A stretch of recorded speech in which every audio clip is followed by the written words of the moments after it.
Sir ಇವತ್ತು ವಕ್ಫ್ ತಿದ್ದುಪಡಿ ಕಾಯ್ದೆಗೆ ಓಕೆ ಅಂತಿದೆ, ಯಾವುದೇ ಕಾನೂನು ಸಂಬಂಧಪಟ್ಟಂತೆ ಮಾಡಿದ್ದಾರೆ ಅದನ್ನ ಅಂತ ಹೇಳಿದ್ದಾರೆ. ಆದ್ರೆ ಕೆಲವೊಂದು ನಿಬಂಧನೆಗಳಿಗೆ ತಡೆ ಕೊಟ್ಟಿದೆ. ನನಗೆ ಅದ್ರ ಬಗ್ಗೆ ಏನು ಮಾಹಿತಿ ಇಲ್ಲ. ನಾನೆಲ್ಲ ಮುಂಬೈಗೆ ಹೋಗಿದ್ದೆ, ಅಲ್ಲಿಂದ ಅಲ್ಲೊಂದು ಸ್ಪೀಚ್ ಇತ್ತು, ಅದು ಮುಗಿಸಿ ನಾನು ಬರ್ತಾ ಇದ್ದೀನಿ. ಅದನ್ನು ತಿಳ್ಕೊಂಬ ವಿಷಯಕ್ಕೆ ಸಂಬಂಧಪಟ್ಟಂತೆ ಸಿದ್ದರಾಮಯ್ಯ ನಿಮ್ಗೆ ಕಮೆಂಟ್ ಮಾಡಿದ್ದಾರೆ, ನೀವು ಅಬ್ಸರ್ವ್ ಮಾಡಿದ್ದೀರಿ ಅಂತ ಅನ್ಕೋತೀವಿ. ಇದು ಜಾತ್ಯತೀತ ರಾಷ್ಟ್ರ. ಪ್ರತಾಪ್ ಸಿಂಹ ಅವರು 2 ಬಾರಿ MP ಆಗಿದ್ದಾರೆ. ಅವ್ರು ಇಷ್ಟು ಅರ್ಥ ಆಗಲ್ಲ ಅಂದ್ರೆ ಅವ್ರನ್ನ ಯಾವ ಶಬ್ದಗಳನ್ನು ಕರಿಬೇಕು, ಮೂರ್ಖ ಅಂತ ಕರಿಬೇಕಾ ನಾನು ಅಂತ ಕೇಳಿದ್ದಾರೆ. ಏನ್ ಬೇಕಾದ್ರೆ ಕರೀರಿ ಸರ್. ನಿಮ್ಮನ್ನು ಸೋಷಿಯಲ್ ಮೀಡಿಯಾದಲ್ಲಿ ಏನೇನು ಕರೀತಾರೆ ಅಂತ ಒಂದ್ಸರಿ ಕಾಮೆಂಟ್ಸ್ ತೆಗೆದು ನೋಡಿ. ನಿಮ್ಮನ್ನು ಏನೇನು ಕರೀತಾರೆ ಅಂತ ಹೇಳಿರಿ, ನೀವು ಮುಖ ಮುಚ್ಕೊಂಡು ಓಡಾಡಬೇಕಾಗುತ್ತೆ. ಆ ಥರ ಕಾಮೆಂಟ್ಸ್ ನಿಮ್ಗಿರುತ್ತೆ. ದಯವಿಟ್ಟು ಇದೆಲ್ಲ ಬಿಟ್ಬಿಡಿ. ನೀವೊಂದು ರಾಜ್ಯದ ಗುರುತರ ಸ್ಥಾನದಲ್ಲಿ ಇರುವಂಥವ್ರು, ನಿಮಗೆ ನೀವು ಕಾನೂನು ಪದವೀಧರರು, ಆ ಮೂಡ್ ಹಾಕಿ 14 ಸೈಟನ್ನ ಟೋಪಿ ಹಾಕಿದಿರಿ ಅಂತ ಗೊತ್ತಿದ್ರು ಕೂಡ ಇಲ್ಲಿ ಬಂದು ಬಡಾಯಿ ಕೊಚ್ಚಕ್ಕೆಲ್ಲ ಬರಬೇಡಿ. ಅವೆಲ್ಲ ಮನೆ ಒಳಗಡೆ ಇಟ್ಕೊಬೇಡಿ ಅಷ್ಟೇನೆ. ಸರ್, ಹಿಂದೂಗಳಲ್ಲಿ ಅಸಮಾನತೆ ಇದೆ, ಅದಕ್ಕೆ ಮತಾಂತರವಾಗ್ತಿದ್ದಾರೆ ಅಂತ ಸಿದ್ದರಾಮಯ್ಯ ಅವರು ಹೇಳಿದ್ದಾರೆ.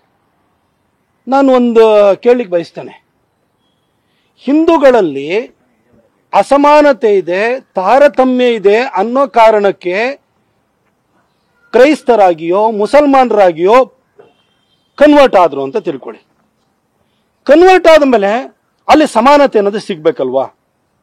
ಕನ್ವರ್ಟ್ ಆದಮೇಲೆ ಕನ್ವರ್ಟ್ ಆಗಿರುವಂತ ನಮ್ಮ ಕಾಲೋನಿಯ ಜನರಿಗೆ ಜೊತೆ KJ George, Margaret Alva, Oscar Fernandes ಇಂಥವರೆಲ್ಲ ಸಂಬಂಧ ಬೆಳೆಸ್ಬೇಕು ತಾನೆ? ಸಮಾನತೆ ಸಿಗ್ಬೇಕಲ್ವಾ? ಸಂಬಂಧ ಬೆಳೆಸ್ತಿದ್ರಾ? ಅಲ್ಲಿ ಹೋಗಿ ಕನ್ವರ್ಟ್ ಆಗಿ ಆದ್ಮೇಲೂ ಕೂಡ ಜೀಸಸ್ ಏನ್ ಹೇಳಿ, ಜೀಸಸ್ ಹುಟ್ಟಿರೋದು ಜಗತ್ತಿನ ಪಾಪ ಪರಿಹಾರಕ್ಕಂತೆ. ನೀವು ಜೀಸಸ್ ಅನ್ನ ನಂಬಿದ್ರೆ ನಿಮ್ಮ ಪಾಪ ಪರಿಹಾರ ಆಗುತ್ತಂತೆ. ಇವರೆಲ್ಲರೂ ಕೂಡ ಕನ್ವರ್ಟ್ ಆಗೋಗ್ಬಿಟ್ರಲ್ಲ. ಕನ್ವರ್ಟ್ ಆದ್ಮೇಲೂ ಕೂಡ ಆದಿ ಕರ್ನಾಟಕ ಕ್ರೈಸ್ತ, ಬಲಿಜ ಕ್ರೈಸ್ತ, ಗೌಡ ಕ್ರೈಸ್ತ, ಲಿಂಗಾಯತ ಕ್ರೈಸ್ತ, ಬ್ರಾಹ್ಮಣ ಕ್ರೈಸ್ತ, ಅದರಲ್ಲಿ ಮಾಧ್ವ ಕ್ರೈಸ್ತ, ಅಲ್ಲಿ ಯಾಕೆ ಬಂತು? ಸಮಾನತೆ ಸಿಕ್ಕಾಗಿದೆಯಲ್ಲ ಸರ್. ಸಮಾನತೆ ಸಿಕ್ಕಾದ್ಮೇಲೆ ಅವ್ರನ್ನ ರಿಸರ್ವೇಶನ್ ಪರಿಧಿಯಿಂದ ಆಚರಿಸಬೇಕಲ್ವಾ? ನೀವು ಜಾತಿ ಗಣತಿಯೊಳಗಡೆ ಮತ್ತೆ 47 ಸಬ್ ಕಾಸ್ಟ್ಗಳು, ಏನು ಹಿಂದೂ ಸಬ್ ಕಾಸ್ಟ್ಗಳನ್ನ ಅದಕ್ಕೆ ಮುಂದಕ್ಕೆ ಕ್ರಿಶ್ಚಿಯನ್ ಅಂತ ಸೇರಿಸ್ಕೊಂಡು ಯಾಕೆ ಮಾಡಿದ್ರಿ? ಸಮಾನತೆ ಅಲ್ಲಿ ಸಿಗ್ಬೇಕಿತ್ತಲ್ಲ ಸರ್. ಸಿದ್ದರಾಮಯ್ಯನವರಿಗೆ ಪ್ರಾಬ್ಲಮ್ ಏನಾಗಿದೆ ಅಂತಂದ್ರೆ, ಸಿದ್ದರಾಮಯ್ಯನವರು ಮೂಲತಃ ಒಬ್ಬ ಕುರುಬ ಜನಾಂಗಕ್ಕೆ ಸೇರಿದಂಥವ್ರು. ಹಾಗೆ ಜೀಸಸ್ ಕ್ರೈಸ್ಟ್ ಕೂಡ ಕುರುಬನೆ, ಗುಡ್ ಶೆಫರ್ಡ್. ಪಾಪ ಅವ್ರಿಗೆ ಏನ್ ಅನ್ಸ್ಬಿಟ್ಟಿದೆ ಅಂತಂದ್ರೆ, ಯಾರ್ಯಾರು ಕನ್ವರ್ಟ್ ಆಗ್ತಾರಲ್ವಾ ಅವರೆಲ್ಲರೂ ಕೂಡ ಒಂದ್ಸರಿ ಕನ್ವರ್ಟ್ ಆದ್ರೆ ನಮ್ ಕುರುಬರ ಆಗ್ಬಿಡ್ತಾರೆ ಅಂತ ತಿಳ್ಕೊಂಡಿದ್ದಾರೆ ಅವರು.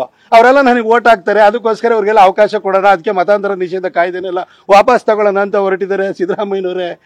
ನೀವು ನಿಮ್ ಇಸ್ಲಾಂ ಅಲ್ಲಿ ಕ್ರಿಶ್ಚಿಯಾನಿಟಿ ಎರಡಲ್ಲೂ ಕುರುಬರ ಹಿಂದೆಲ್ಲೇನೆ ಇರುವಂತದ್ದು ತೆಗೆದು ನೋಡಿ. ಅವರೆಲ್ಲರೂ ಕನ್ವರ್ಟ್ ಆಗಿ ಅವ್ರ ಸಂಖ್ಯೆ ಜಾಸ್ತಿ ಆದ್ಮೇಲೆ ಫಸ್ಟ್ ನಿಮ್ಮನೆಗೆ ಕಲ್ಬಿಸಾಡ್ತಾರೆ, ಫಸ್ಟ್ ನಿಮ್ಮನ್ ಮೇಲೆ ದಾಳಿ ಮಾಡ್ತಾರೆ.